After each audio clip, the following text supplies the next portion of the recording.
சபரிமலையில இருக்கிற ஐயப்பன் ஒரு நாள் மட்டும் கீழே இறங்கி வருவாரு. அது எந்த நாள் சொல்றேன், கொஞ்சம் கவனமா கேளுங்க.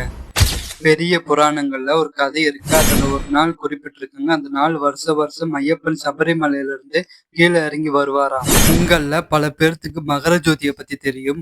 ஆனா இந்த நாள்ல மகர புஷ்பம் அப்படின்னு ஒரு கோகனட் பூ வெளியே வருமாமா. அதாவது பூத்து வெளியே வருமாமா. சோ இந்த பூவை பறிக்கிறதுக்கு தான் ஐயப்பன் கீழே இறங்கி வருவாராமா. இந்த பூ சபரிமலை காட்டுக்குள்ள இருக்குதாமா.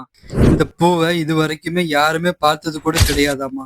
ஒருத்தர் கூட தொட்டது கூட கிடையாதாமா. 2 ஆதாரங்களும் இருக்கு. அந்த 18 படியில ஒரு வித்தியாசமான ஃப்ராக்ரன்ஸ், அதாவது ஒரு நல்ல வாசனை வீசுமாமா. அதுக்கு காரணம் ஐயப்பன் சபரிமலையை விட்டு வெளியே வரும்போது அந்த படிக்கட்டு வழியா தான் இறங்கி வருவாரு. 2வது ஆதாரம், மகர ஜோதி அப்ப மட்டும் சபரிமலை காட்டுக்குள்ள குதிரையோட சத்தமும் குதிரையோட கால் தடி சத்தமும் அதிகமா கேட்குமா. அந்த நாள் மட்டும். சோ இது 2மே நடக்கக்கூடிய மகர ஜோதி நாள்ல தான் ஐயப்பன் கீழே இறங்கி வருவாராமா.